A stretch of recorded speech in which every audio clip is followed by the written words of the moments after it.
Good evening. I'm calling to order the Palm Springs General Plan Steering Committee on Thursday, March 21st, 2024. This is a regular meeting. Can you call the roll, please? Member Wilson, Present. Member Watts, Present. Member Rodriguez. Present. Member Powell is not here. Member Malcolm, Here. Member Cohn, Member Callardine, Here. Member Baker, Here. Chair Wermack. Present. Thank you. Can we have a report of the posting of the agenda, please? Yes, Madam Chair, the agenda was posted outside of City Hall's exterior bulletin board on the west side of Council Chambers at 6 p.m. on Thursday, March 14th. Our meeting was posted in accordance with city policies and procedures. Tonight we have a new member. Megan Rodriguez is replacing Dixie Miller. I just want to give you a moment to introduce yourself. Hi, everybody. I'm Megan Rodriguez. I live in District 1. Happy to be here and hopefully contribute to the ongoing conversations and projects that you guys all have been working on. Currently, I sit on the board of 1PS and the board of the Desert Highland Gateway Estates Community Action Association. So I'm excited to be here with you all. Thank you. Would it be helpful to you if the rest of us introduced ourselves? Sure. Yes. Thank you. Shall we just go around the room? Member Malcolm? Hello, I'm Dan Malcolm. I'm the Director of Planning for the Agua Caliente Bandicoot Indians. I'm Kurt Watts, a longtime resident of the city and former city employee. I'm Lynn Gallardine, sort of a long time, been involved in everything. Carl Baker, District 2. I'm on Planning Commission and a couple others prior to that also. Grant Wilson, District 2, formerly a Sustainability Commissioner.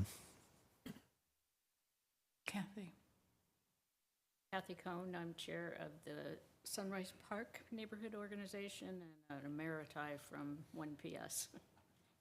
And I'm Kathy Wermack, and I chair the Planning Commission. And I live in District 1 as well. Okay, so at this point, we are at public comment. Pursuant to the Brown Act, public comment is listed to only those items that are on agenda. Each speaker has 3 minutes. Is there any member of the public who wishes to speak? No requests to speak, Madam Chair. Thank you. The business before us is a review of the draft circulation element. And just before we get into that, I wanted to make just a quick statement about it. Tonight, I think, and David will be giving the staff report, I think what we want to do is ask you to think about this at the highest level. We're going to be redoing our zoning code shortly. We haven't redone that since, I think, the 1960s. And we want people to think about this document into the future. What are there things that are missed for what we want in circulation, assuming that the zoning code will last another 20 to 50 years? So think about things at that level. I think we've received comments from you, from some of you that are very good and very pointed and sometimes correcting sentences or smaller concepts. But we're basically looking at the staff to take this document and do some additional work on it before it goes to Planning Commission and be the basis for actions the City Council may take many years into the future. So, David, with that, I'm going to turn it over to you. Thank you, Madam Chair and committee members. That was a great introduction because I think it's an important point for this document. It is a high-level document. a policy document that guides other ordinances and programs that the city will undertake over the next 15 to 20 years. City staff and our consultant PlaceWorks, we are excited to bring this forward to you today. This is really the last of the 4 elements that were being updated as a part of this process when we began so long ago, 4 years ago. As you'll recall, we've made updates to the land use, the housing, the safety, and finally here the circulation element. So again, this is an important piece of the update. Just as a kind of a reminder, when we began this process, we said that the documents generally were applicable at the time. And we said there are certain things that have changed, certainly in state law. There's certainly been some newer trends that we want to look at for the city moving forward. So it was a limited update, partly because of that and partly because of budget. The city had a limited budget to do the update. So when we began this process at that time, we scoped out 8 meetings. This is actually our 8th meeting with the steering committee. So we're glad that you've been a part of this process, and it really has helped inform us in terms of how we've made updates to the documents. But again, this document, as you saw, was a revision to an existing circulation element. So we certainly believe a lot of the goals and policies in there are still relevant. There are certainly a lot that we've changed, and we'll go through those more kind of at a high level, but more in depth for each of the goals that we have in the document, and kind of give you an overview of those changes. As the chair has said, this is really to inform the future code update that would be more specific to how we implement these high-level policies. So with that in mind, we certainly would welcome your feedback on what policies we think are correct, what policies we think don't go far enough, and what policies we think need more flexibility to accommodate the future of Palm Springs and its circulation and mobility. Yes, Commissioner? High-level things that should be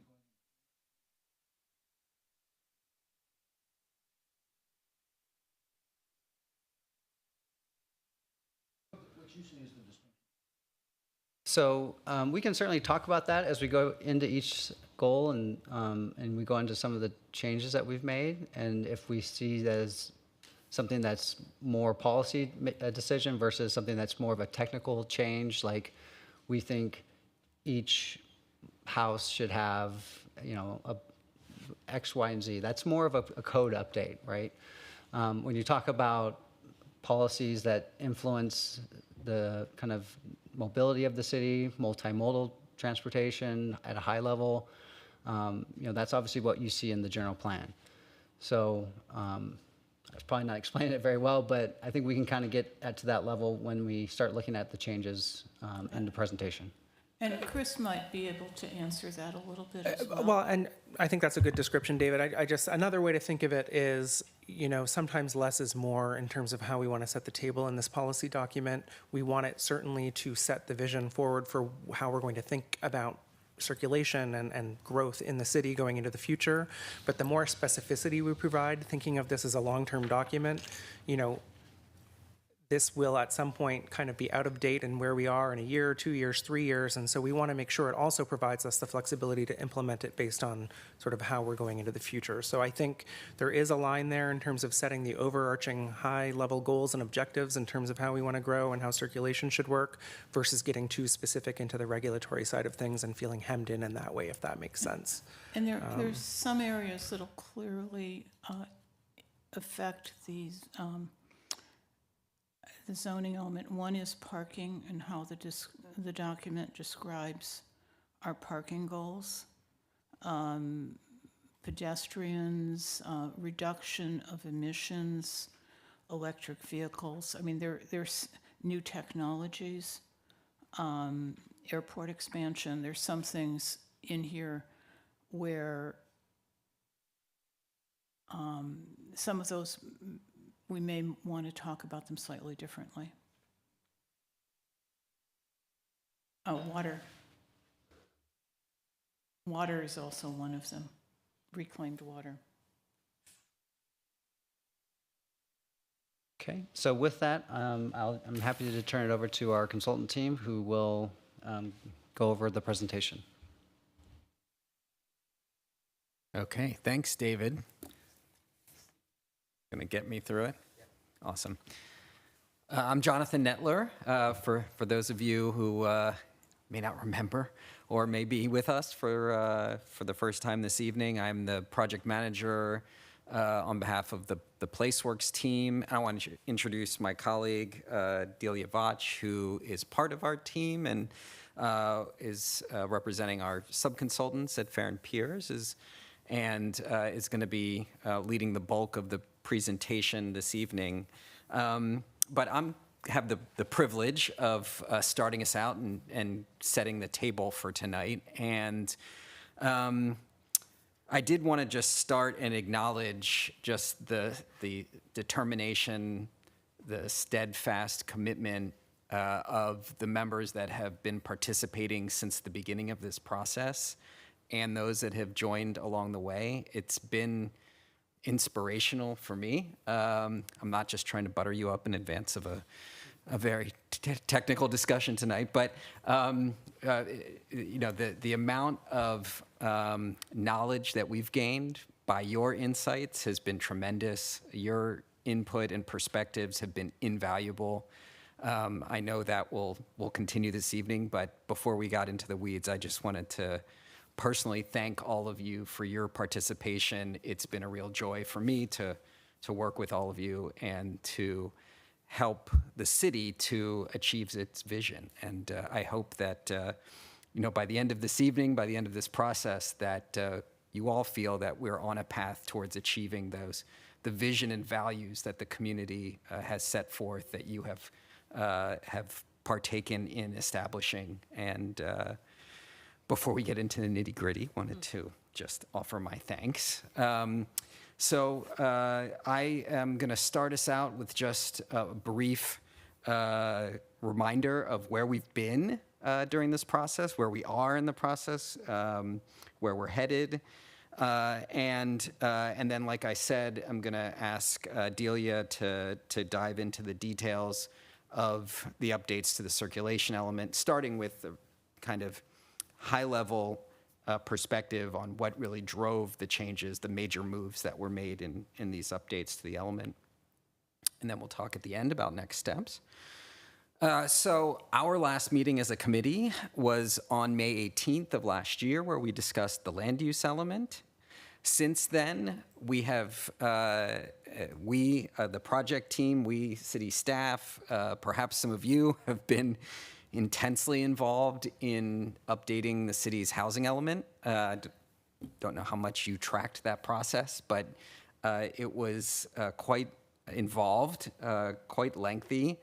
Thankfully, it is complete at this stage in terms of actually having an element adopted and certified. The work doesn't stop there. There's a lot, as many of you may be aware, in terms of implementation programs that carry forward, and that HCD is going to be very interested in seeing how those get pursued in the future. But thankfully, we did arrive at a place where city leadership and our overseers at HCD were satisfied that we had accomplished what the state requires in terms of producing a housing element. And as was mentioned here this evening, the city has been initiated a process to solicit proposals and bring on a consultant team that is going to lead that zoning code update. So that work will really be integral in terms of implementing some aspects of the general plan, of some of the programs that have been identified, implementation programs. I think is going to go beyond just consistency with the general plan and knowing how dated the existing code is. I think it's going to be make some other meaningful updates to the code so that all of the city's kind of major policy and regulatory documents are aligned in achieving that vision. So in terms of our overall schedule, you may recall we started way back pre-pandemic in the before times, and went through a process working with all of you, working with the public to update the vision and priorities that are in the general plan. We spent several meetings looking at potential changes to the land use plan. The housing element was moving forward in parallel and informed some of those changes to the land use plan. And we've been involved for the past couple of years in making policy updates to the general plan that are based on the feedback that we received during community outreach and engagement exercises, which continues to influence the policy direction today. The foundation of the vision and priorities, making sure that the goals and policies and programs in the document are consistent with those. Also making updates for consistency with state legislation and then hopefully responsive to your comments as well. And then the intention, I think, as we go through this year is to bring forward through a public hearing process the updated elements that have been the intense focus as part of this work, mostly focused on land use circulation. There were some technical updates to the safety element as well that I think are likely going to be part of that package that goes to the public hearing bodies. And I think the anticipation at this time is that process is initiated in the spring or summer of this year. And then I also wanted to just provide a few kind of framing remarks about the objectives for this evening. And I want to echo, I think, the remarks of Madam Chair in terms of really the focus of this evening is on ensuring that the goals and policies and programs in this document are on the right track. They're aligned with the vision and the values that were set as kind of the foundation of the general plan. That we're really discussing substantive changes, either edits or additions this evening to goals and policies and programs. We received some incredible feedback, I'll say, very detailed, very useful feedback from many of you on the dais, and we're going to be integrating those changes into the revised element. A lot of great comments just about correcting factual inconsistencies or inaccuracies, punctuation, grammar, things like that, and again, I think your insight and expertise is incredibly valuable into making sure that we have a document that is truly reflective of the city as it stands today. I will say, though, that we did and we will struggle with that kind of balance in terms of updating the current context that's in the document. We want to make sure that, any of that text that was in the current general plan is updated to reflect current conditions, that it's not out of date.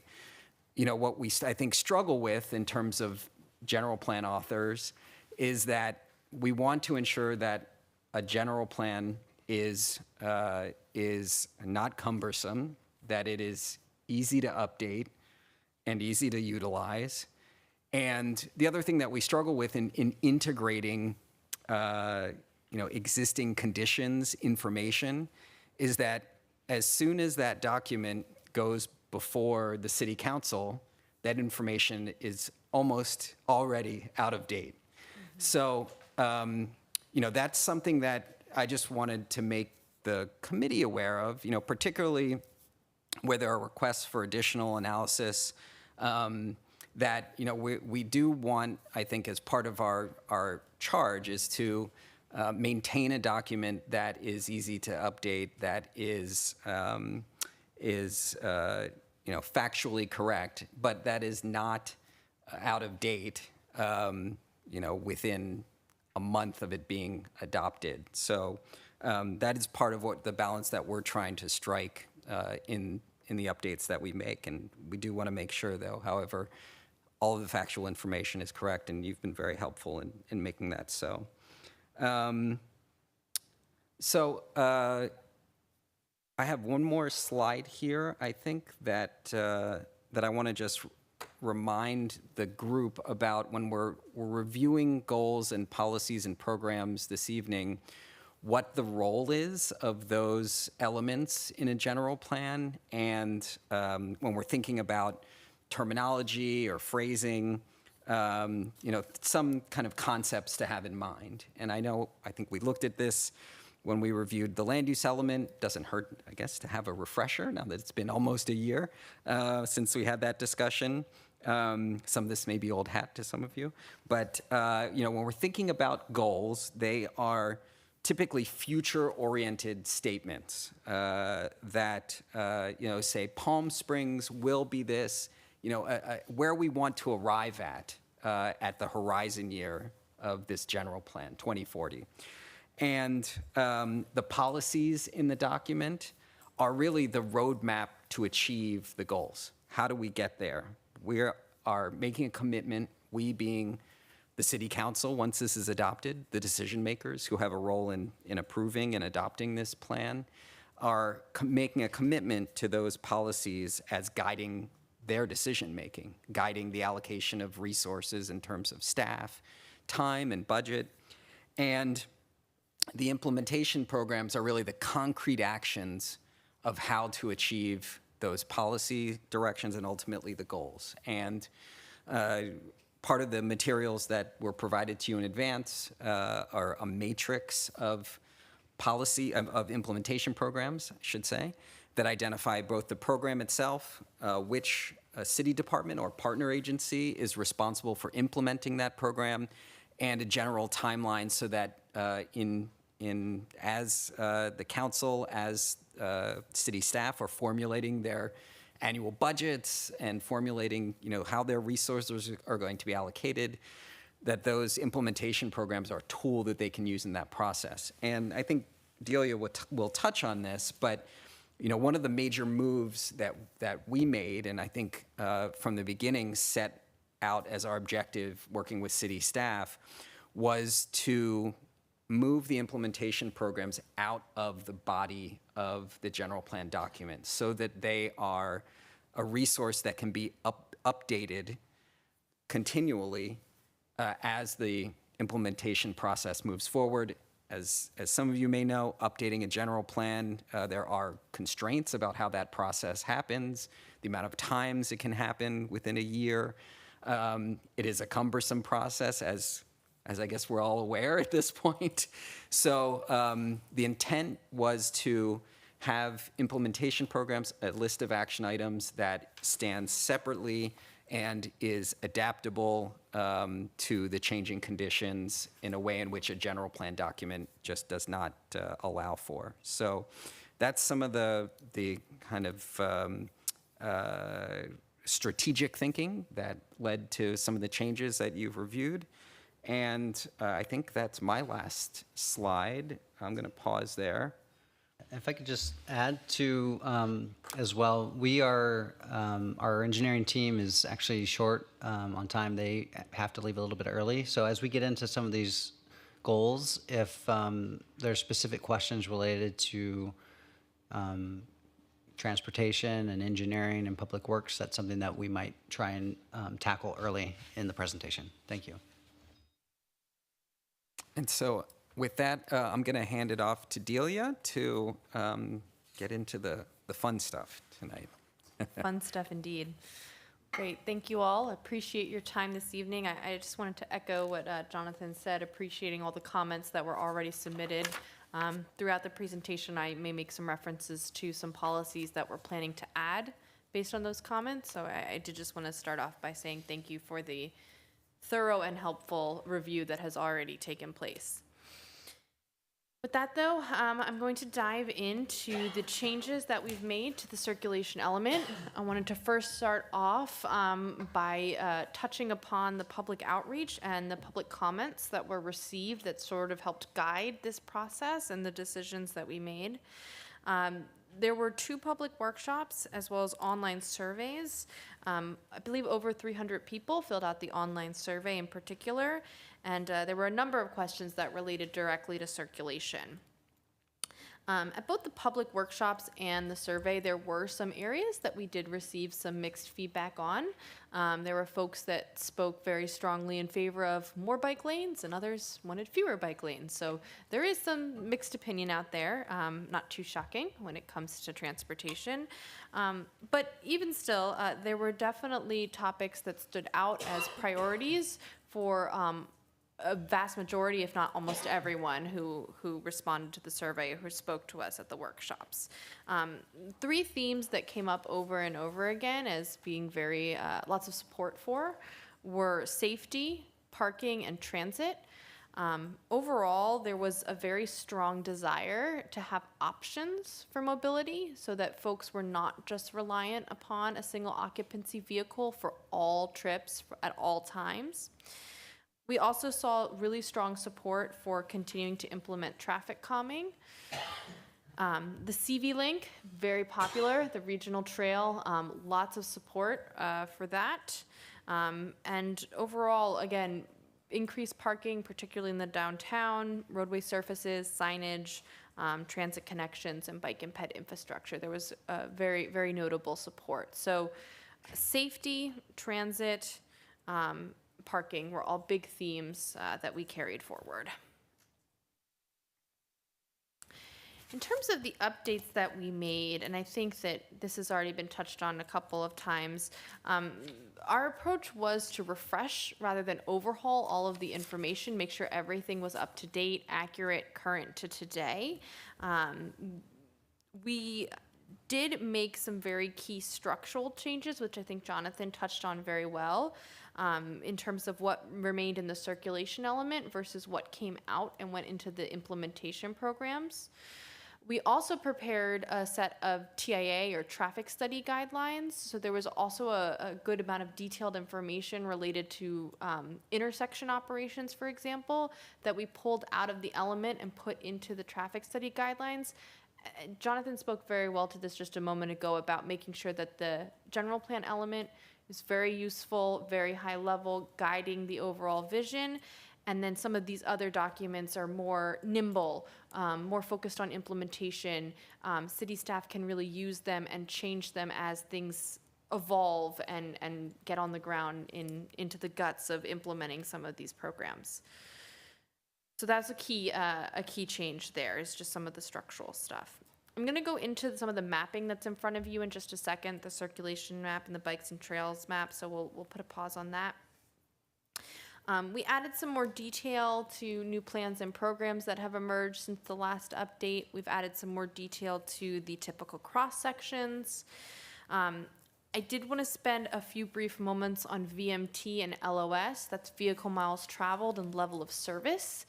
These are pretty important topics to those of us that spend our life in transportation. So this was a pretty key part of the updates. So the state of California passed a law called Senate Bill 743 that mandated that all jurisdictions use vehicle miles traveled to evaluate transportation impacts under CEQA. So every single city, county, jurisdiction in California must adopt VMT for CEQA. So the city has undergone that process. They've adopted a VMT standard. That does not prevent the city from continuing to have a level of service policy and to study level of service as part of the development review process to require traffic studies.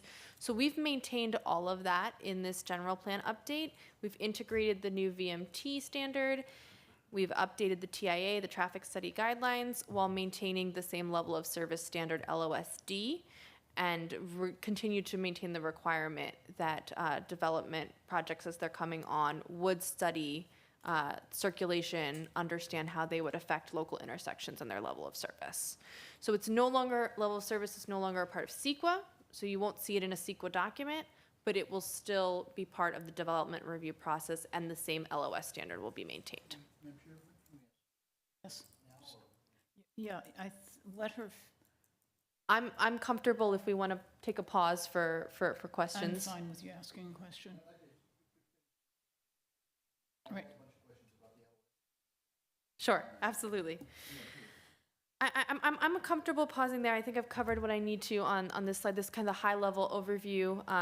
The last point I'll just make is that, again, we really tried to have an emphasis on complete streets, so that's serving all modes, all users of all abilities, and safety. That ties back to the public comment, so we tried to really thread that throughout as well. So I'm comfortable pausing if there are questions. If I could just supplement that with something that may be helpful that I didn't cover in my remarks, but probably should have, is that for this project, we're going to be utilizing an EIR addendum for the environmental review, because there is not significant growth that's being induced by any changes that were made to the land use plan. They were modest. As you know, this is a limited, as we've talked about, this is a limited focused update. So any analysis that was prepared in terms of VMT impacts or traffic analysis is really just an informational document. It's not being used to identify impacts or to guide mitigation, because we're relying on the environmental analysis that was currently or previously prepared for the current general plan. So hopefully that's helpful in terms of the overall context for understanding how VMT is or is not a part of this project. Madam Chair, and maybe the best solution to this is, and I'm particularly interested in this from a technical perspective, I like all the new stuff we're adding with VMT and all the emphasis on complete streets and stuff, but I still think that it is very important to address traffic congestion that might result from projects that we have traditionally addressed. And I'd like to see how this new process is changing how that works. And whether the standards are changing at all. I don't really know that the whole committee needs to do that. Maybe we would have a focus meeting on that for those who are interested. But when I was just reading this element, it wasn't clear to me how the new process was going to work, and whether that there were new TIA standards and that sort of thing, that it would be very good to be able to see those and to understand how they work. And also, one thing I've never understood about what the legislature did is if we have some impacts that come out of a project causes traffic congestion, can we still require mitigation for those impacts, even if they're not impacts under CEQA? I can certainly speak to that to a certain, this is what I do all day, every day, so I could keep it at a relatively high level, but maybe just share briefly a bit of that. It's complicated. There's a lot here. I'm not really joking when I say I spend all day, every day on this. We joke that VMT is kind of our lifeblood at this point.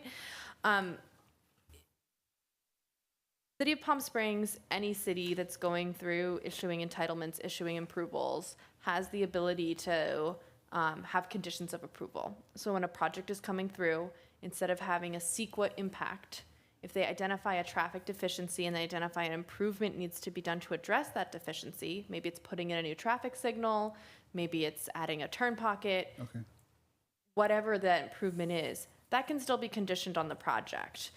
The only time it can cause an issue with the VMT CEQA piece is if you identify the need to widen a roadway, add vehicle through lanes to a roadway. That has the potential to induce VMT and cause a transportation impact. If in our case it actually does induce. Typically, adding vehicle lanes of greater than 1 mile will induce VMT. That is unlikely that most local development projects would rise to that level of requiring that level of mitigation. So short answer to your question is yes, the city can still require that development study local intersection operations, look at traffic deficiencies, and address them as part of the approval process. The city also still has the CIP program, other mechanisms they can pull to improve traffic signals, improve local congestion. Those don't disappear with VMT, and they're still an important consideration.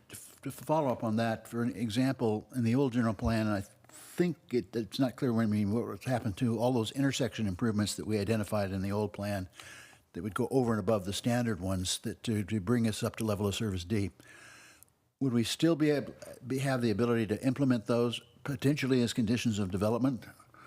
I know we need to review all of them, but Yes, and we moved all of that into the traffic study that supports this element update. Okay. So we did do a traffic study where we looked at intersection operations and VMT. We looked at future improvements to maintain LOSD at critical intersections. So we did retain all of that analysis. We just moved it from the general plan element into a supporting document, in this case, a traffic study.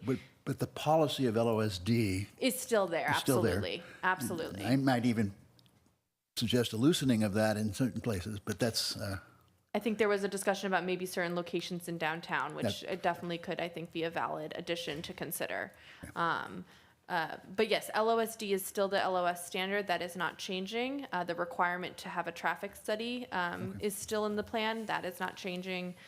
So fundamentally, in terms of the analysis that's being performed and what's being considered, I would say it's not substantively changing. Thank you very much. Go ahead. Were there any other questions on this? Thank you. Of course. All right, I was going to highlight a couple of changes to the maps that I handed out to each of you. Lots of lines and colors for us all to try to digest here this evening. There's obviously a lot of information here. I did just want to highlight a couple of things. On the first figure 4.1, the circulation plan, we did change some classifications. We added a new classification for a one-way modified arterial. That's Palm Canyon in downtown. That was not present in the prior general plan. That is a new change. Made some other refinements to some local and collector classifications throughout the city in close consultation with city staff on this. So again, not a major overhaul of the city's circulation network, a more updating and refreshing the roadway classifications and making sure everything was current and accurate. The second figure that I handed out was the bikeways and trails map, figure 4.4. A couple of key changes that we made here. We've specifically highlighted the CV link as its own sort of call out here. We heard a lot of as I mentioned, strong sentiment in favor of this in both the survey and public workshops. This regional trail definitely seems to be a hit, so we made sure to highlight that specifically. We've also added in a highlight that notes where the city's proposed bikeways overlap with the CVAG active transportation plan. You'll note there's plenty of dotted lines, which are proposed facilities that go beyond what CVAG's plan identified. So that just shows a network of bike facilities and trails. We did combine the trails and bikeways map. That was a change from the previous plan. We did that because we really wanted to show the overall connectivity. If you look at the trails in isolation, it can almost kind of feel like they're just kind of out in the wilderness on their own, when in reality they actually tie in very nicely with the current and proposed bikeway network, which is a citywide resource and network. I'll pause there if there are any questions. I have a question. So I'm looking at the map and I don't see a District 1's Desert Highland Gateway Estates included in this particular map, especially because there are bike routes in that area.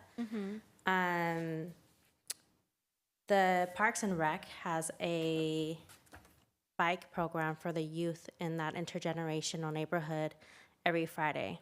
So they did put in bike routes, and I don't see that reflected in this map, which I think is a little odd. And especially because the development of a CV link is proposed to be under construction at the back of the Jesse L. James Unity Center. I think it's important that those bike routes are highlighted and somehow connected to, I see this green line to be constructed. I don't know if that green little line next to the major under construction purple line is connecting somehow to Desert Highland, maybe through Jesse L. James Center. But and you know, maybe someone can clarify that piece. But yeah, there's a little area here missing.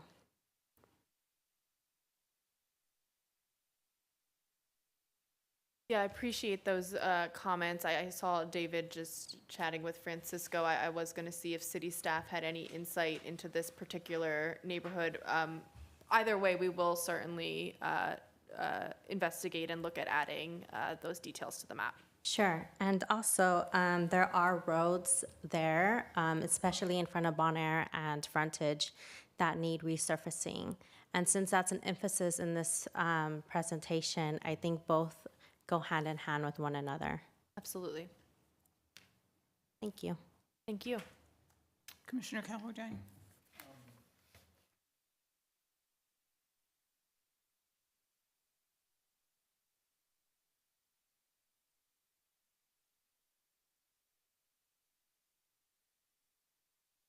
What is the status of the old, oh, I'm sorry.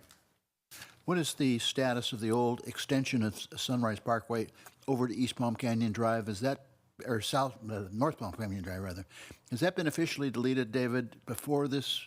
Or, I know it was deleted as when we were doing the college there. Has the consideration been given to bringing that back with residential development, or what? I believe when we did the College Park specific plan, that was removed, but we do still have the CV link continuing around that space. And I believe those were decisions made 10 or 15 years ago. I think it was more recently than that, but it wasn't. Yeah, I don't know if we would review that decision with the change in land use in that area, because originally that was going to be a residential area, and then with the college, they took the road away. When we did Serena Park, if you recall, we had sort of added a collector roadway as a public road through there that I would like to see added to that map. Mm-hmm. Yeah, I think we can add that. That I think is an important point. Just a clarification with staff, since that hasn't been built, can we add it? Yes. Okay. It'd be a future roadway. But I think that was a very philosophical point that we made, that we wanted that to be. Right. And I'd like to see it added to the general plan. Correct. Yep. That was a specific condition that was a public roadway. So yes, we can add that. Those are the philosophical questions I have. Any other questions on the mapping? Does this take Sunrise through Muralon and the road addition that's going to be built in public? It's both a trail, I think, and a roadway. Yes, that's the portion up in the past San Rafael, right up to Indian Canyon. And then I had just another question, which is one of the concerns is the attention given to pedestrian ways in this document. Mm-hmm. And have you looked at doing a map that shows walkable pedestrian areas with sidewalks? Because we have areas of the city that probably do not have sidewalks and are not walkable, and a map like that, I think, would be a really important part of this exercise. We had not included a sidewalk inventory at this time. I think it's something we would need to discuss with city staff to see what information is currently available. versus the level of effort to produce that detail. And Kathy, you had your hand up. I sit on the Sustainability Commission, and we've been discussing a lot about the CV link, and there's a concern that maybe it could be better defined where their entries and on and off ramps we enlightened to. Is that possible to do that? I know that CB Link is considering that, but we just probably should be sure we have a way it happens. I heard Roy talk about this last night, and who's the chair of the Sustainability Commission, and what he was very concerned about was having a priority for the city, since CV Link is not going to define access points or create access points to the link, that it be a goal, it be somewhere in the goals or policies regarding CV Link, that access points be both identified and developed by the city. Right, Madam Chair, if I might, just for 1 second, I think in terms of setting a goal or policy in the text, I think that that's something that we can look at to address both Right. of these issues that are being raised. In terms of mapping, I think my concern is that this would start to fall into the category of things that would almost immediately become out of date or get into a level of specificity that really we should be working on at the administrative level as staff. I think we have done work on analyzing where there are gaps in the sidewalk network. I'm sure there is detailed planning going around CV Link. I would be concerned about memorializing too much detail on that in here because, really we should know generally where CV Link is planned to be.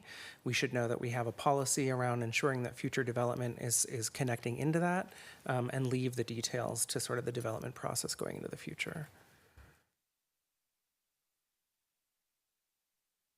Kathy, are you comfortable with that?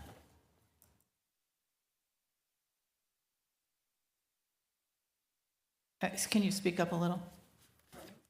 We couldn't hear you. As long as we understand that there's going to have to be some way of assuring and confirming that it actually happens. So, Chris, you can, where would you put that?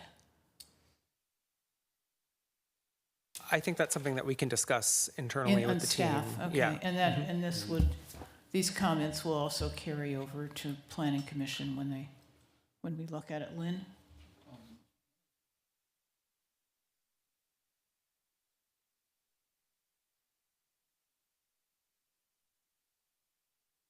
We need an implementation plan for the rest of the bicycle trail network and begin to think about how these feeders work into CV Link. I think we need to establish some priorities. We really haven't been looking at implementing much of the rest of the network, the Class 1 network anyway, in the city. And I'd like to see that as the next phase, as particularly, for example, the Palm Canyon Trail in connection to CV Link would be a major, major benefit. Palm Canyon Wash Trail, I should say, to the city, and really coordinate well with CV Link. And I'd like to see us kind of think about those and as to where we could go for grants in the future and begin our development process for those types of projects. That's a perfect example of the Palm Canyon Wash Trail that's called out in the implementation program. That's an action under one of our goals. So it is integrated. I'd like maybe the general plan should say, hey, we should have an implementation plan for this type of thing, so we don't forget it. But then the details could be in the other document. I think the idea that we really want to think about bicycle trails and implementing them is a policy level call out. And I'd like some of the same, not necessarily to produce the map for this, but we need to sort of have an ongoing inventory of where we have sidewalks and where we don't, and what our priorities are. And I've walked some areas in District 1 where sidewalks should be a major issue. Through the chair. Yes. When I was on the Sustainability Commission, one of the other commissioners and I did an informal survey of pedestrian accessibility adjacent to roadways. We did provide that to the commission and staff. That's been quite a while but that piece of information is still out there. And I doubt that the inventory really changed very much. So that's when Joe Jackson was chair of the commission. Also, just on that topic, one of the comments that I made on the latest iteration of the circulation plan was related to walking, and I'll just read it because I copied it here on my phone. Goal CR1 notes walking in the heading, but there is no explicit policy addressing impacts or improvements to the pedestrian experience. Excuse me. But there is a whole new section later. Let's see, it's goal CR7, which is specific to the pedestrian experience. So I think maybe a cross-reference there would be beneficial. Maybe that's a good pivot to start talking about some of the goals and policies in a little bit more detail, which is the next handful of slides. And I will just say, we'll definitely look into some opportunities to integrate some policies around implementation for both sidewalks and bikeways. I think some of that appears throughout some of our goals and policies already, but we can definitely take a closer look at strengthening that.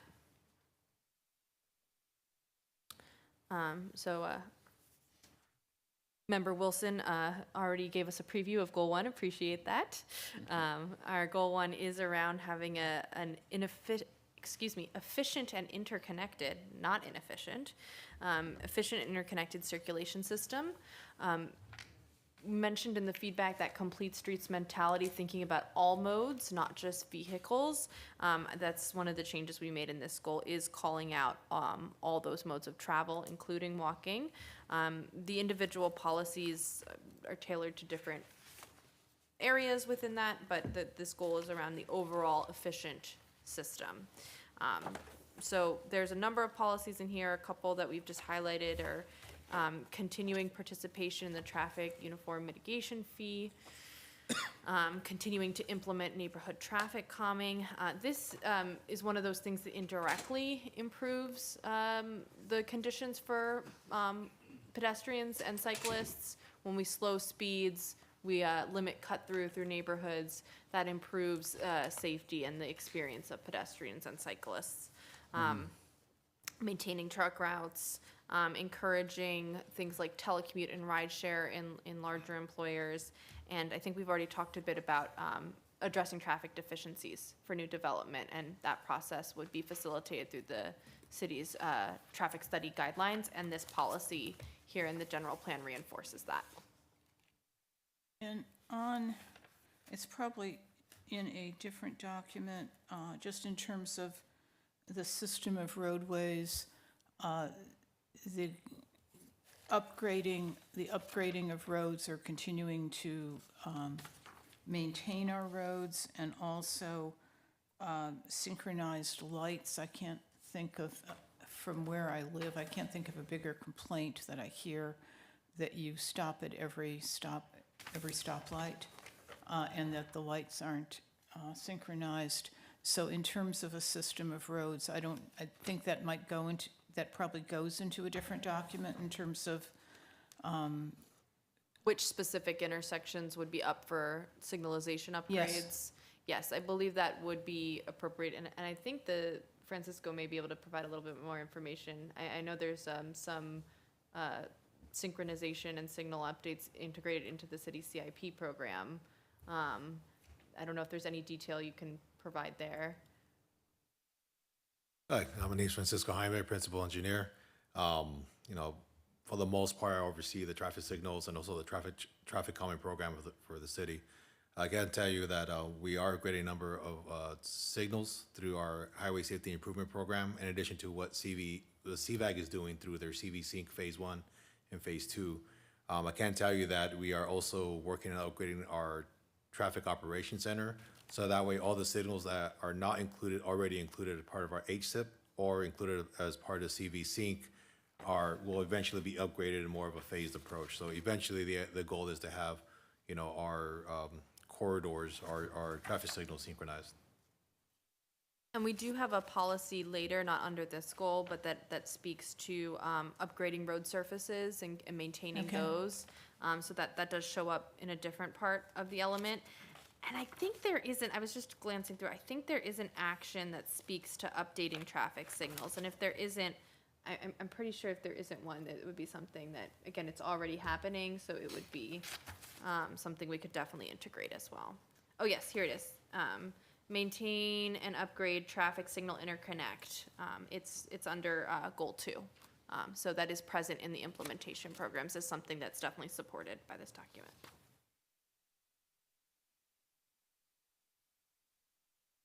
A lot of these goals have some, not to use a pun, but interconnected themes, and they cross-reference each other, absolutely.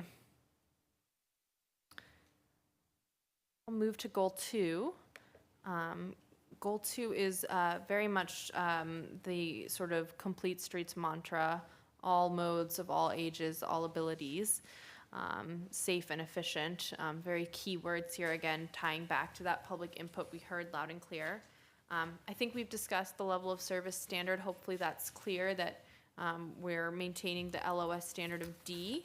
I think our next goal has to do with the downtown, and that might be the time to discuss if having exceptions to the LOSD in the downtown area is something worth consideration here. But for Goal 2, we do have we note that we want to make those key improvements at roadway and intersection bottlenecks. The specific improvements would be identified in the traffic study, but this policy reinforces the vision of making those improvements. And then one new policy under this goal is around lane reductions. We did receive the feedback, which is why this is highlighted in red. We're going to be rewording this new policy. We were using the term road diet, which we have heard has mixed reception out in the community. So in consultation with city staff, I think we're going to settle on roadway reconfiguration. And this, the way we worded this policy is for roadways operating at LOSD or better. So these are roadways where there is excess capacity, there is more capacity than needed, allocating right-of-way for other purposes, particularly for bikes or pedestrians. But there's a number, when you do a roadway reconfiguration, or if we want to avoid the term road diet, it doesn't necessarily just mean we're taking away vehicle lanes and putting in bike lanes. You might put in a landscape median, you might add parking. It's a reconfiguration of the right-of-way and reusing that to serve, again, more than one travel mode is typically the goal. So appreciate the feedback on that term as well, and any comments or questions on Goal 2? Thank you. Thank you. Madam Chair? Yes. Question on the traffic calming. In the past, when the city has done traffic calming, it has often meant speed bumps in neighborhoods. And we did that, I think we had a policy, and I'm not sure if it's still the policy, but we had a policy that the neighborhood had to approve before that sort of thing could be done. Is that still what we're thinking about here, or you have broader views of traffic calming? I might, Francisco, if you. So community buy-in is definitely big on the list for any traffic calming measure that is put in. And traffic calming, in our program has 2 levels, level 1 measures, level 2 measures, whereas speed cushion would be a level 2. So currently we require 2/3 community approval to have any device installed, just so that we have that overwhelming approval, and we give everyone the opportunity to vote and survey and voice their opinion. We wouldn't be changing that then? I wouldn't recommend changing that, no. And what we have integrated into the general plan is to continue to implement the neighborhood traffic calming program. We are not mandating any changes, just to continue that program. I have a question on that as well as a follow-up. If there is, and this is for Francisco, so if there's a road that has a consistent like car racing up and down, the drag. But there is a want to put in maybe a bike lane, a main bike lane. I don't remember the name of this road. Maybe you do. It's the one in DHGE that we were trying to get 2/3 vote, and we kept falling short on a few votes or on a few signatures. Is it Eastgate or? It's not Eastgate. It's the one that is comes from the 111. It's not Rosa Parks, but it's the other. I think Gateway Drive. Gateway Drive, yes. So the thought is to not only later speak on having a main bike route from the 111 to somehow Rosa Parks and then flowing into Marion, but if there was a bike route, would that encourage a traffic calming without the 2/3 vote, since there's a lot of speed, I guess, since there's just, that street has a lot of people driving too fast. As far as road narrowing or road reconfiguration, within the traffic calming program, we consider like chicanes or pop-out curves. Bike lanes not really fall under the traffic calming because that is definitely more involved. And typically, I believe our Office of Sustainability sort of manages our bike lanes, and I think that's a different set of approvals that would need to go through. Right, in theory. In theory, correct. In theory. So in theory, if, say there was, the neighborhood and the city were like, yes, let's make a bike route from the 111 to Indian Canyon, would that be maybe an exception to getting those traffic calming, I don't know what the speed bumps on that street versus a 2/3 vote? That might be, at least from my standpoint right now, it might be difficult to get approved. I know there had to be a lot of community interaction, meeting, support, and the data would also need to support bike lanes. That would be the biggest thing. We just can't add arbitrarily different traffic calming devices or bike lanes. So we would need to have the data and the support to be able to install that. Thank you. Welcome. I have a question. This is just on, I think it's CR 2.1 and maybe something else. It was taken out, and it's the bridges. It's the bridges over Indian Canyon and Vistachino, which are probably major goals. The building of those are major goals for the city. Have those been put in someplace else? Yes, I believe they've been moved into an implementation program, but I think we moved them off of CR2 and onto a different goal. Or are they still under CR2? But Is it the Because it's the all-weather bridges, Yeah, it's right? page- I would assume that those are, Yes. that the creation of those Yeah. fall into the range of goals and not just implementation. All-weather bridge construction, Canyon Drive, Gene Autry Trail, and Vistachino. Yeah. Yeah, I mean, that interferes with people getting to Desert Regional. we can discuss, I think, in a little bit more I think- detail. I think the idea is that it's an action that supports, it's a specific action that supports a higher level goal, objective. It was the reason that that was moved. Yeah, the from a objective policy. is to improve specific problem locations. These are specific problem locations, and the action to improve it is the bridge. Yeah, Madam Chair, what we could do is maybe beef up goal CR 2.3 to identify including areas, well, I guess we do say that. CR 2.3 says make street improvements at problem intersections and bottleneck locations to improve specific traffic operations and safety, with all such improvements to be considered selectively on the basis of specific studies of the affected intersection and streets and the impact on the surrounding area and pedestrian activity. No, We it's could, just broader than streets. I mean, it's broader than intersections. so improve safety in and out of the city. Something, It would be. some other goal to. Something softer is improve safety in and out of the city. And improve the ability to get in and out of the city. Okay. Safety and connectivity. Great, thank you.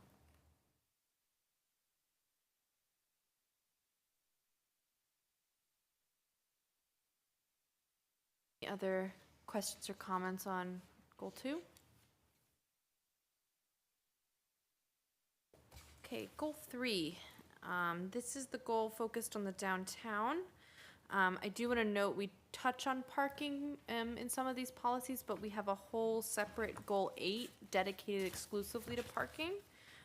So while we do note having certain streets perhaps have more dedication for street parking or pedestrian zones, parking is more holistically addressed under goal 8. I think what isn't addressed there is the pedestrian activity downtown.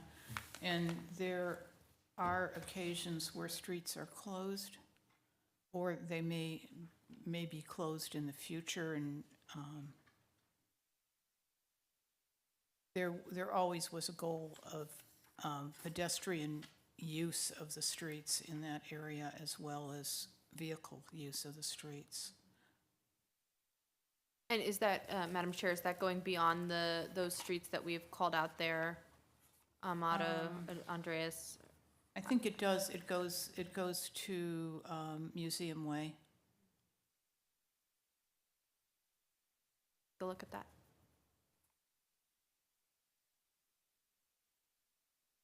Any other comments or questions on goal 3? This one admittedly has fewer policies, I think, than some other goals. A lot of it is support coming from some other specific plans as well. Can you touch on the third point for me, please? Sorry, the what? Can you touch on the third point for me? Oh, the what's in the section 14 in downtown specific plans? Yes. Yeah, so that policy is just kind of reinforcing the support for those specific plans. I think we have a couple of actions under that too. I'm not sure, David, or if someone else from the city recalls, but I was not involved in the development of those specific plans personally, so I'm not, I don't have detailed familiarity with those recommendations. Sure. The Section 14 specific plan identifies all, prioritizing all modes of transportation to connect that area of the city to downtown. So that's kind of, this policy would really, as she mentioned, reinforce kind of the specific policies in that document, as well as the downtown specific plan, which also was adopted after we updated the 2007 general plan. And that also talks about, ensuring all modes of transportation are provided.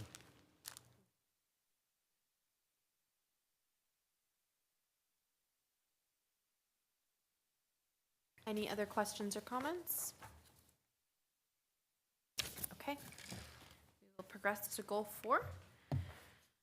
Goal 4 is focused on transit opportunities. Again, this was something we heard very loud and clear in the public comment, wanting options that go beyond a single occupancy vehicle. I think it's important to note with this goal, the city is not a transit provider. So the policies here are really focused on partnership, looking for opportunities for partnership, coordinating with some key partners like Sunline Transit, CVAG, RCTC, Amtrak, being a good partner and a good neighbor in that way is really the focus of this goal.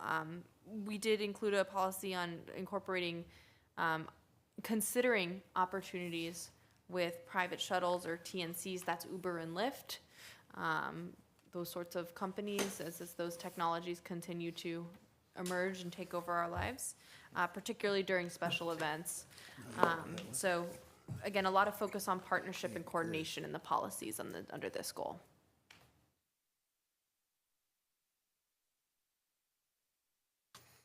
Heard a lot of support for passenger and high-speed rail from the public for You whatever don't that's worth. mention, though, the sort of gig economy of Uber and Lyft and you talk about who we're cooperating with, but those have become major forces in how people get downtown and out of downtown. And I expect at some point in the future that the technologies will change, but so I'm just wondering if you shouldn't be referencing both of those. Yeah, so that was the intent of, Jonathan has it right there. We have policy 4.6, which is opportunities to partner with private shuttles. Transportation network companies is the technical term for companies like Uber and Lyft. And to provide options to downtown, hotel, museums, key activity centers. So we do try to have a policy that speaks to the goal of working with those folks. Did we ever revisit the Buzz Bus? Yes, that actually shows up in our next goal, Oh, Goal okay. 5, but yeah, absolutely appreciate the comment.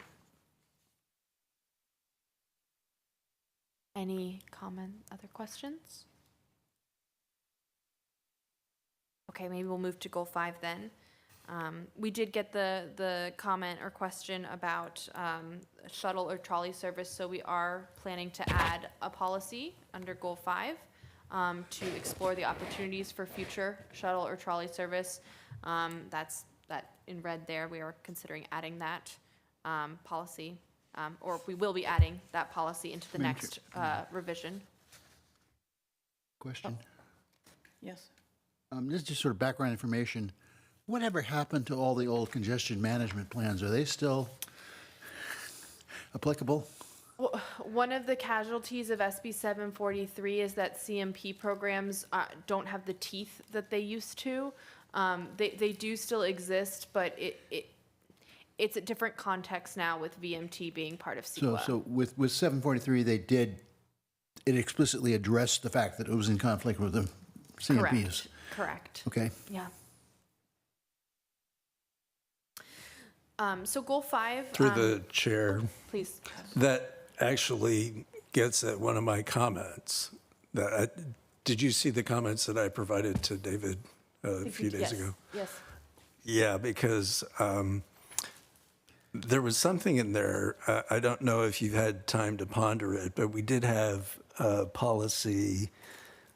My comment was I vehemently disagree with policy CR 5.3. Yes, bus turnouts, absolutely.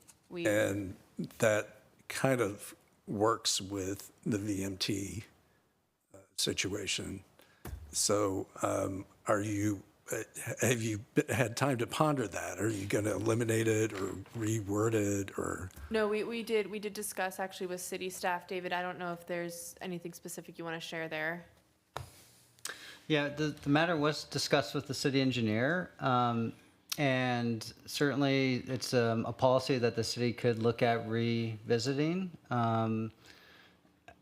From the standpoint of the city's current development patterns, we do understand that the primary mode of transportation is the vehicle.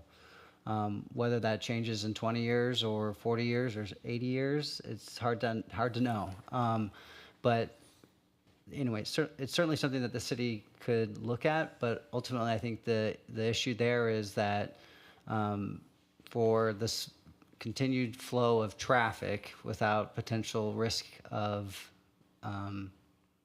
collisions with buses that are parked in the vehicle lane, that generally felt that policy was still applicable. So ultimately that's, again, a discussion point for the committee to consider. But I don't have that policy in front of me, but my recollection is that it states something about how it provides for better bus service or something like that, right? The policy, it's CR 5.3. It reads, require the construction of bus turnouts at bus stops on major and secondary thoroughfares to reduce congestion on adjacent public streets and to provide for greater overall traffic safety. The city should work with Sunline Transit to determine which bus stop locations warrant turnouts and to address safety concerns that may arise at bus stops located throughout their service area. So it's more focused on safety than service. And that trade-off that David described is exactly, I think, the consensus that you get in a turnout, obviously, I think from a bus driver's perspective, they're going to prefer not to go into a turnout and then have to wait for that gap to come back out into the lane. Exactly. From a safety perspective of driving in a vehicle, you want to have the bus out of the general purpose lane, so you're reducing that potential conflict point between the bus and the vehicle. I think that's typically considered the trade-off between that decision. Right. And I've seen projects go through the city where there have been mitigation measures under CEQA stating, okay, we need to add a left turn bay or something. There's no mention of improving bus accessibility, on the other hand. Right. So I think we've got a real problem there. I think you will start to see that changing as more CEQA documents are addressing VMT rather than LOS. A left turn lane is not going to mitigate VMT. Right. Madam Chair? Commissioner Calhoun? Could I ask Mr. Wilson to further explain his concern about bus turnouts? If you have a bus turnout and you've got a bunch of cars that have backed up, I'll use an intersection as an example. Say you've got the bus pulled over by Stater Brothers going northbound on Sunrise. You get a bunch of cars that are backed up at the Vistachino light. Right. That bus can't pull out. So the bus is essentially stuck. And so if we continue to build bus turnouts, we just exacerbate that problem of saying, okay, we're improving flow for single occupancy vehicles, but The bus turnout on the far side of the intersection, which is the normal place. there's one south of Vistachino too. Yeah, let's talk about that, because I want to understand your concerns a little bit better. I think I do, but I want to make sure before Yeah, we... it just seems that our policies and some of the mitigation measures that we've put through on projects, Yeah. they favor the single occupancy vehicle and don't really take into consideration mass I think transit. that up to this point, I would have thought that providing bus turnouts were good for buses, but I could be educated. Well, it's like Delia pointed out, it's good from a safety perspective. But I would argue in the opposite, that very same intersection going southbound on Sunrise, if you're making a right turn off of Vistachino, that bus is right there, and you make your right turn, and all of a sudden, boom, there's a bus blocking the lane of traffic. And you don't see that until after you've made your right turn. I favor the bus. I mean, people need to be encouraged to ride transit, is what it boils down to. And one of the things that will encourage them, of course, is to make it as safe as possible. Well, the other thing is to make it frequent. In London, when buses come every minute, everybody uses a bus. When the bus comes every 45 minutes, no one will sit there waiting unless they're absolutely unable to get a vehicle. And perhaps TUMF could be used to improve that. I do think I'm sympathetic to your argument about encouraging mass transit in any way that we can. We may not win this one because of the city engineers, but I'm sympathetic.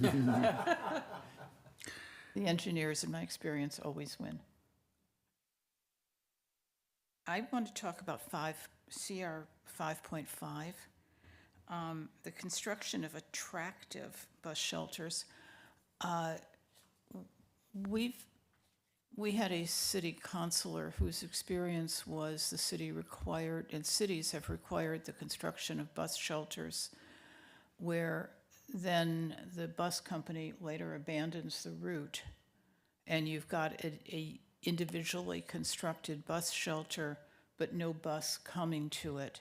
And I don't think we want to basically encourage Sunline to put up, or the bus companies to put up attractive shelters, but I don't know that we want to encourage the construction of shelters if we don't control where the routes are. So I just ask you to take a look at that one. Yeah, we'll definitely discuss that one. Appreciate that.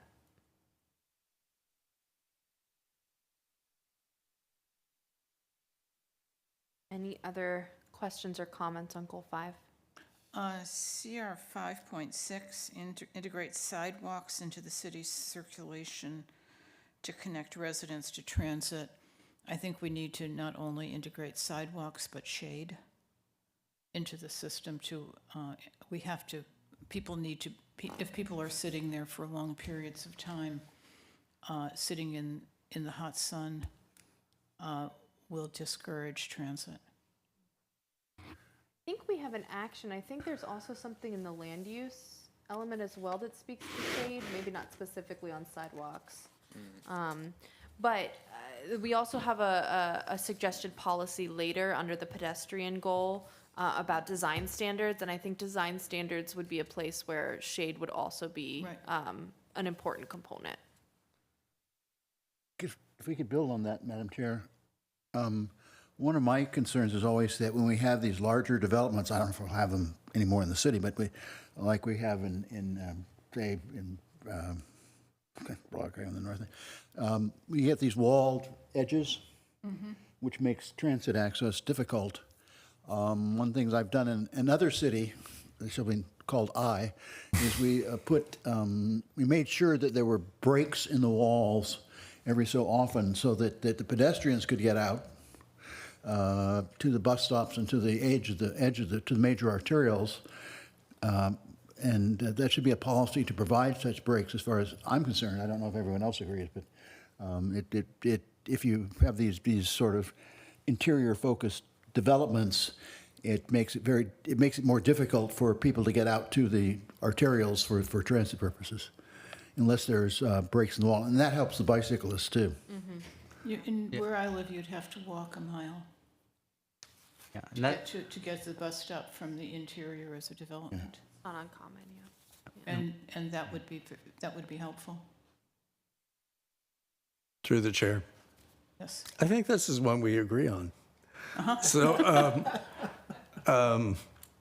yeah, I'm looking at my comments. So I put on page 4-23, sidewalks are a part of the circulation system.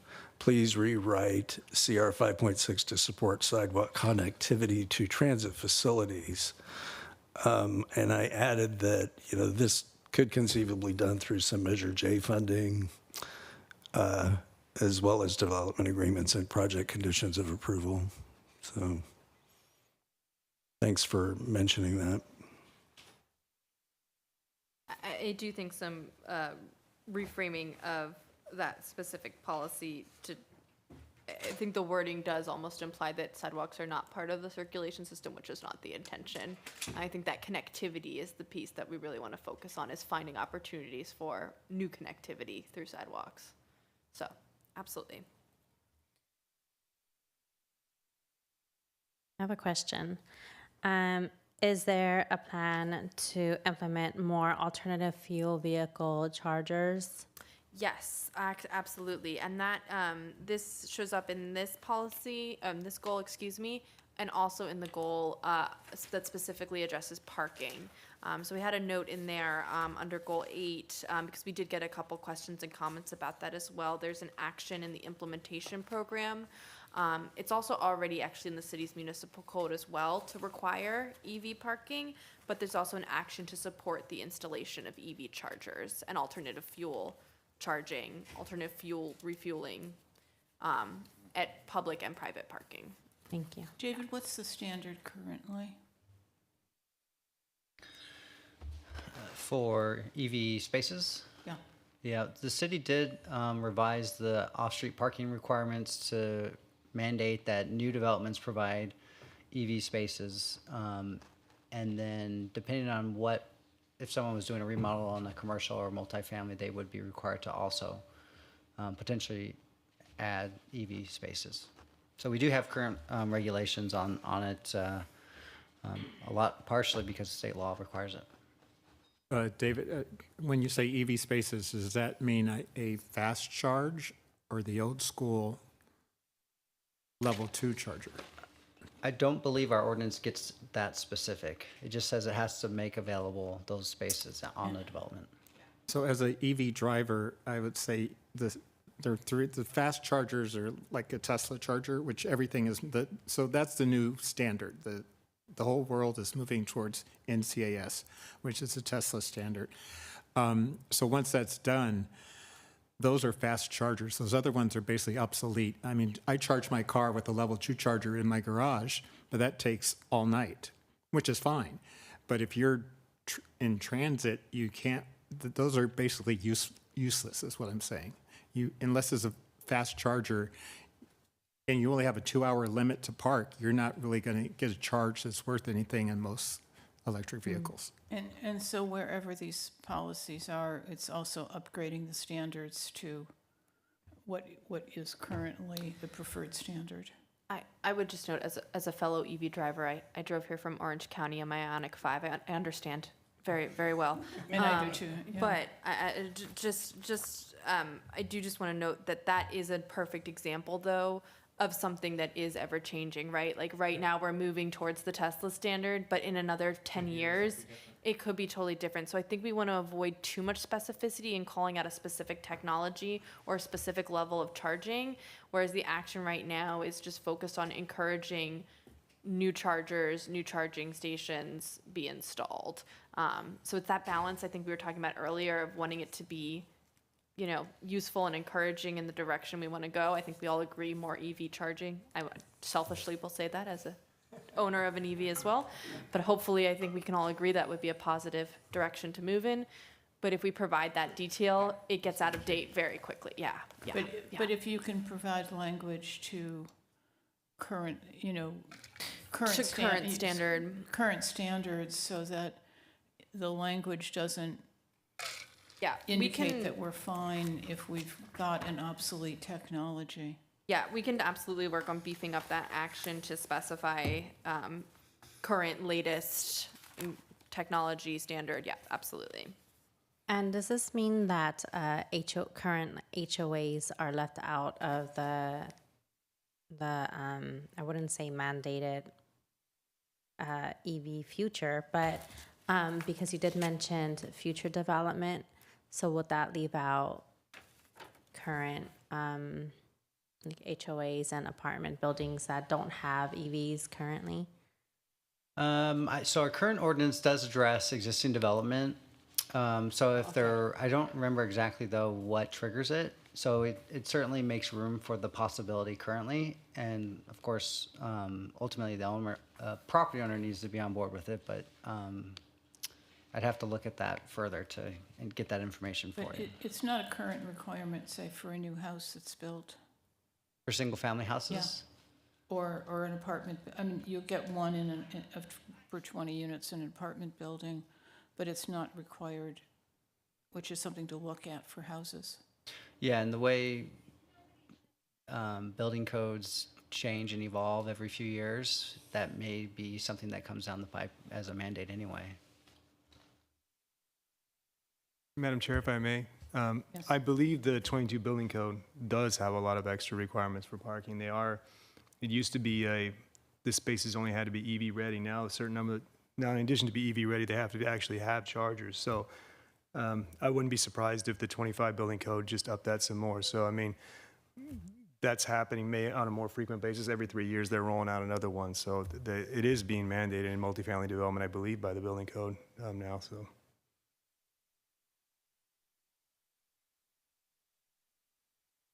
Any other questions or comments on Goal 5?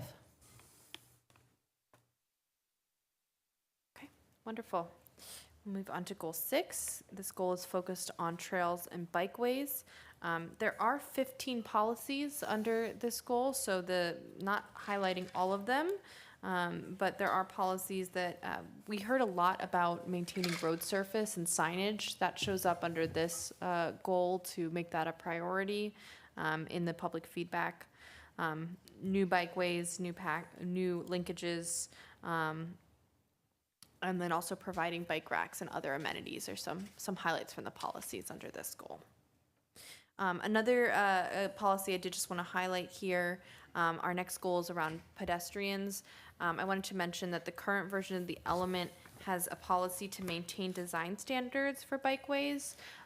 We're going to talk about that again in a moment with Goal 7 with pedestrians as well.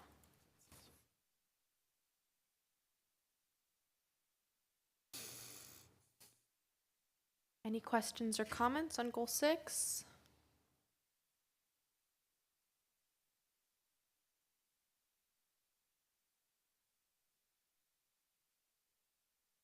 Not a question, but I do appreciate the trails being added to the bike map.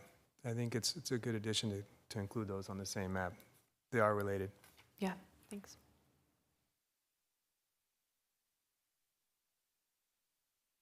Right, well, maybe we'll move on to Goal 7 then. I think I noted earlier, we did get a number of questions and comments about the pedestrian experience. It's threaded throughout, but we did want to add a policy here that is not in the current version of the element to maintain design standards that specifically address the pedestrian facilities. So that would include things like minimum sidewalk widths, ADA standards. We talked about shade. I think that would be another one that would go into design standards, lighting, having that be another policy that we would add here in addition to some of the policies already under Goal 7 that talk about requiring pedestrian facilities and linkages in new development, connections to the downtown and neighborhoods, and a safe and comfortable environment for pedestrians.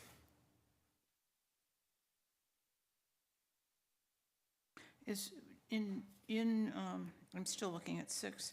Do we have something that requires new development to provide bike racks? New commercial or industrial? Yeah, I believe it's in the code as well. There's a requirement for bike parking, but there is a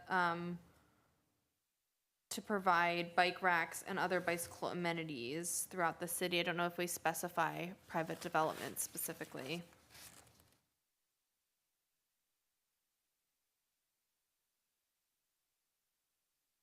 We end up requiring it every time as an add-on. Yeah. I don't think it's in the code. Politely ask. We politely add it on, did somebody say? Len? Or else. Yes. We just require it.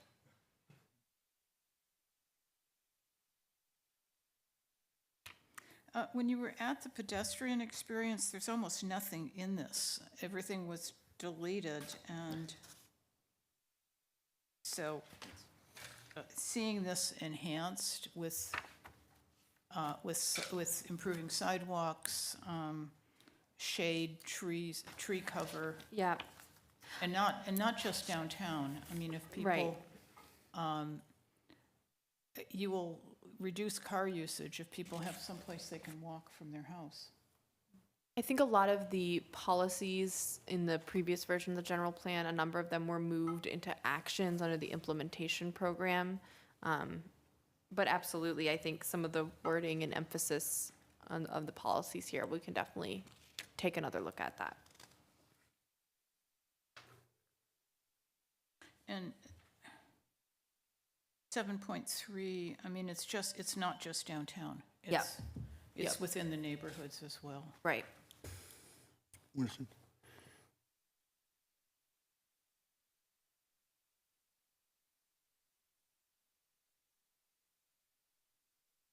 Any other questions or comments on What goal page are we on? 7? 7.2, I've And what lost. do you mean by pedestrian facilities? Do you mean sidewalks? Okay. Sidewalks, crosswalks, pedestrian push buttons, mid-block crossings, PHBs. Sorry, I'm a traffic engineer, so I could probably keep going, but anything that serves the pedestrian in the built environment. So are you going to say, for example, or appropriate may not get us where we need to be? Sure, yeah, we can look at either, yes, at adding some language that makes that a little more clear, absolutely.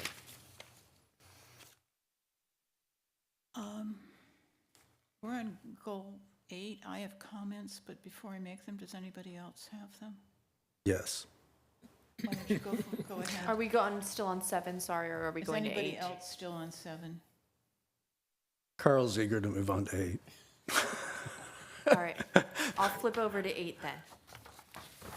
I was just going to mention that since we were talking about EV charging, goal CR8 seems to be an appropriate place to include a policy requiring EV charging. I think that's exactly where the action actually is under, Okay. is under CR8. And we have that, I think, noted on the slide here, since we got that comment, that that is an implementation program action around EV charging. Excellent, thank you. My comments go toward some of the goals we have both in the downtown and increased density, increasing possibilities for housing of all sorts, ADUs. The trend is to reduce the parking requirements to allow the housing to be built. And I think this has to be flexible enough that we can work with it to create some reductions in parking standards in residential areas to allow, I mean, we're legally required to not have any parking requirements for an ADU, for example. But this has to be much more flexible. And even in some of the more commercial areas, we've reduced parking if people can show that many of their guests come by Lyft and Uber. And I think that even though your public wants more parking, some of the we don't want to be overparked in a parking lot. Absolutely. And so I think you really need to work on this section. Yes? Thank you. I touched on that in my comments too. So on page 432, there's a statement that says parking is a necessary component of any land use. And my suggestion was that the statement be changed to vehicular parking is a necessary consideration of any land use. And later, it is essential that new development and projects undergoing redevelopment analyze parking demand, which gets to the idea that there may be a project that doesn't need parking at all. So, thanks for bringing that up. And I would agree with that.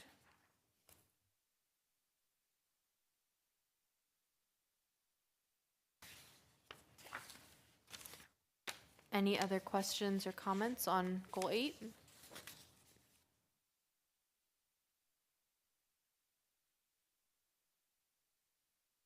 Appreciate the comments. Okay, 2 more goals, 10 goals in circulation. Goal 9 focuses on the airport. The policies here are fairly straightforward, mostly focused on being consistent with federal aviation regulations. 150 has to do with noise, and 91 has to do with helicopters flying in designated airspace, so just kind of reaffirming the importance of that, as well as having strong linkages to the airport, trams, bikes, all modes of travel. Madam Chair? Yes? Right, premature, but do we have any idea if the current master plan update process is going to result in a expanded noise contour or an expanded safety zone? I would ask David if he could. Not yet. We know there's growth. We know they're planning for that growth. Where that growth goes within the airport, we don't know exactly. I mean, historically, we've been able to reduce the noise contours even though the number of planes went up because planes were getting quieter. I don't know that that's still the case. Sure. No, I'm saying still. So, Mr. Wilson might know. Yes, go ahead. I don't, but I did talk to some people involved with that process because I was just going to make a comment in addition to the comment that I made in writing because I'd said that Palm Springs provides connections to many key points throughout California and the continental United States, which I thought should be changed to key points in the United States and Canada. And that may be a little too specific still, because there has been interest in providing international Right. flights to other places Right. besides Canada. Right. Australia. I'm not going to say. But in those discussions about what type of aircraft would be utilized, there seems to be an understanding on the part of those consultants that those aircraft are quieter than the aircraft used for domestic flights. So presumably the level of noise would not increase, but overall there would be more flights. Airport is controversial. Airport expansion is controversial. Airport flights over some of the neighborhoods are controversial. The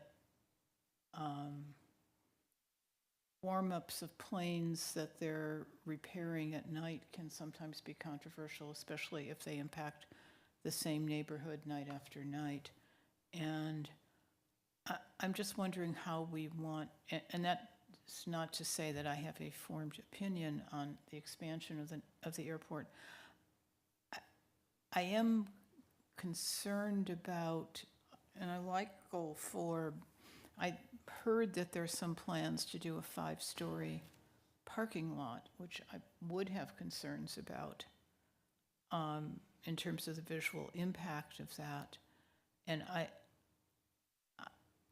I kind of support the airport, but also support it as a good neighbor to its neighbors, and I don't know how we say that here. I don't want to necessarily put, and I know that the business community wants the international flights and they want the extra parking, and so I don't, we may say a little too little here, or is not saying anything the appropriate thing to do? Yeah. I have a concern with the airport and public transportation. This may be getting way too in the weeds, but if you arrive to Palm Springs and your first time getting off a plane, there is no signage information about public transportation anywhere. If you had to go to Rancho Mirage and you walked out there, it would just be like, is there a shuttle? Is there a bus? Is there a train? Is there a trolley? Is there... It doesn't even tell you how to get to a bus, and it's really pathetic. I think goal 9.4, we talk about multimodal circulation linkages. I think clear and consistent signage is an important part of any circulation network. So I think that an action around that, it would be appropriate. And while we're on that same topic, there's actually very few signs even on the 10. It says airport, but once you get off the 10, if you didn't know exactly how to get down Gene Autry to the airport, you wouldn't, do I turn right or do I turn left? It just says Palm Springs Airport. You get off here and then you're on your own. Yeah, wayfinding for the airport. The only sign is to other valley cities. That's it, yes, go ahead. I will mention, since you brought it up, the multi-story parking garage, that was a component of the 2015 master plan update. It just had not been constructed. So I would expect that that's going to take some form in the new update too. Does everyone know that Mr. Wilson was the project manager for the environmental documents? Working for a wonderful company. Did you work together?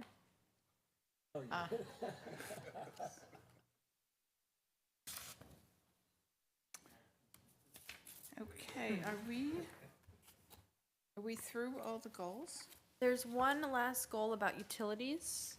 And full transparency, I am a traffic engineer, not a wastewater engineer, so some of these topics under this goal go a little bit outside of my personal wheelhouse. But this goal is focused on utilities. And the policies, again, have to do a lot of coordination with the water districts built into the policies here. Maintaining Wi-Fi zones, using tertiary treated water, aesthetic appearance is a focus. There are 16 policies under this goal, so there's a number of details in here that are not highlighted on this slide.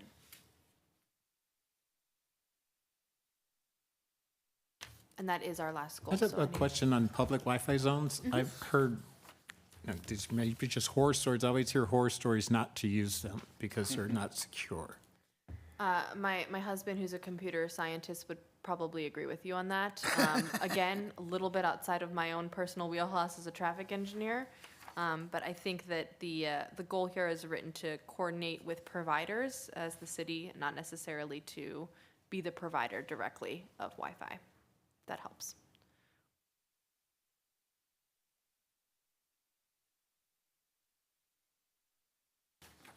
Do we address anywhere in here the question of the overall capacity and speed of internet access to the city?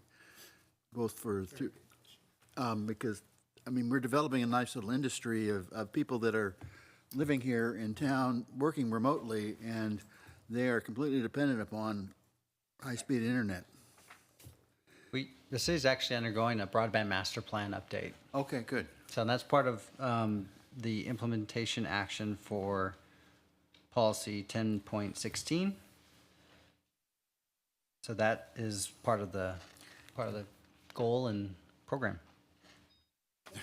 Is there an implementation plan for CR Complaining now about it. 1050.15, which is the wastewater?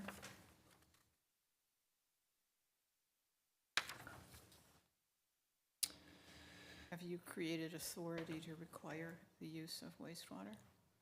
I'm sorry. 1.5, It's 1.5. encourage all large-scale turf and irrigation projects to use tertiary treated. The action there is to enact an ordinance that promotes water conservation.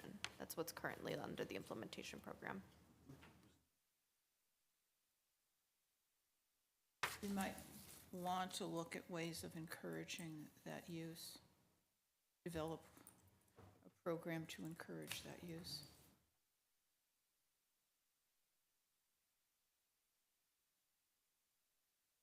Grants to help. It's expensive.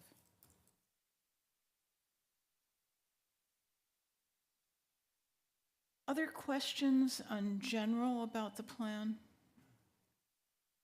I had one, which is you crossed out all the references to 111, especially from the 10 freeway to the tram as getting it listed as a scenic drive. And is there a reason that you deleted, since so much of our tourism depends on the beauty of our environment, is there a reason that we deleted those references? You authored that? Yeah, I would like to keep it in someplace. I thought we retained the discussion about scenic highways. I didn't see that. Maybe I'm looking at I saw it crossed out, which is why I requested the crossed out version.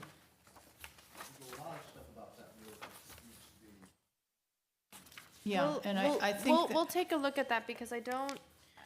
Was that a, sorry. I think Was that a thinking- policy? It is, there is, It's almost a goal to retain that as a scenic highway. there's a section that describes the scenic highway or eligibility starting on page 413, going to And mention 414. on 111. Or if it's on the crossed out version, the track changes version, it's on page 4-17.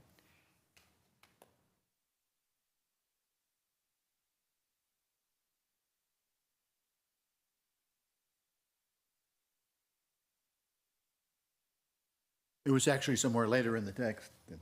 It's not on 4-7 in the, No, I'm sorry. If you're looking at the track changes version that has the crossouts, it's on 4-17. ah.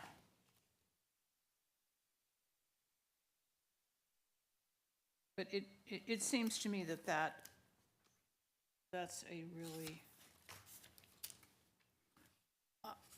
our environments are really, should be an important part of our circulation plan. A former planning director of ours, Doug, what was his last name? Doug, I forget. But he used to call that the tension clearing zone. For once you finally got off I-10, before you got to town, that's where you're, Really start to feel good. that's where you're, where you De-stress, can that's where I lose your de-stress. stress of the world. Any other questions or comments? Is that in here someplace? I still don't see So it. is the question or is the request to have a policy that pursues designation as a scenic highway? Yeah, I still think protecting that, designating it, is important. I mean, if we're selling our, Just the preservation of those views. Yeah, we'll take a look and discuss with city staff that for 111. And describing what 111 is right now is an art in itself. I have a question. yes. So the utility section, it only pertains to water, not electricity and things of that nature, correct? There are policies that address Wi-Fi, and there's policies that talk about development being contingent upon securing the necessary utility infrastructure, and I don't think that's exclusive to water. I think it would also include all public utilities would fall under that. Okay, thank you. There's also some policies about updating the sewer master plan. Sewer's related to water, but a little bit different, wastewater. So, Most of those things go down the roads, don't they? the utilities themselves, typically, yes, they'll be in the public right of way. Not exclusively, but that one I do know.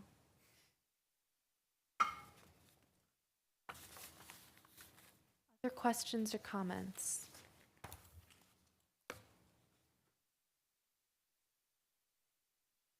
Questions, comments? Everyone want to go home? Oh. I was going to ask about next. Well, there we go. I think we'll turn things over to David then to close us out with next steps. Thank you all. Thank you. Is this group going to be reviewing this again? No. No, your recommendations tonight will be compiled and included into the document and presented to the Planning Commission and ultimately City Council. But we certainly appreciate and want to extend our heartfelt thanks to all of you for volunteering your time. Is this our last meeting? This is our last meeting. Yeah, this, when we started this process, we had 8 meetings, and this is meeting number 8. So certainly appreciate everyone's commitment to this process. We shall all be committed. You are certainly welcome to follow it as it continues through our public hearing process. As I said, we'll be compiling all of the changes and making those revisions to this document and then presenting all of the elements ultimately to the Planning Commission and City Council. Before we do that, though, this spring and potentially into the summer, we are going to be doing the California Environmental Quality Act work that's required for any update to the general plan. So that EIR addendum will be prepared here in the next few months. We also are doing a zoning consistency program as a part of this process.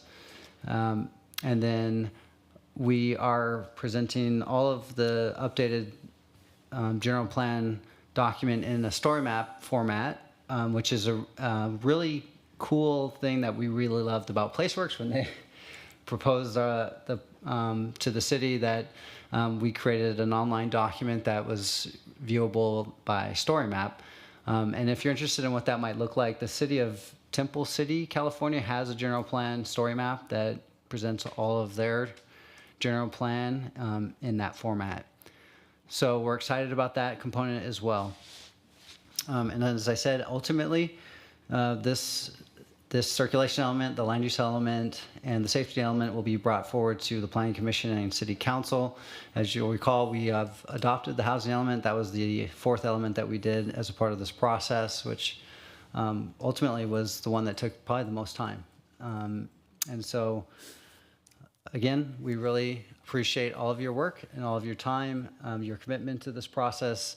It certainly has shaped the document, and it certainly has informed us, the staff, and the consultant team as to what the city will look like. And so we appreciate all of your efforts. Thank you.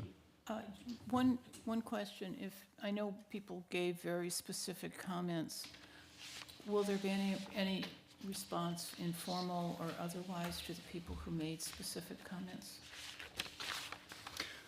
Yes, we certainly can, absolutely. I think I saw the ones I could see under the Brown Act, which was, I think, 2 of them, but not all of them, and they were very detailed. And Chris had said there's still time for people to give additional comments if any member here wanted to provide additional comments on the document. Yep, absolutely. With that, I'm going to adjourn this meeting. Thank all of you for the 8 times we've been together in the last 5 years, which is pretty amazing. And hope I see you again.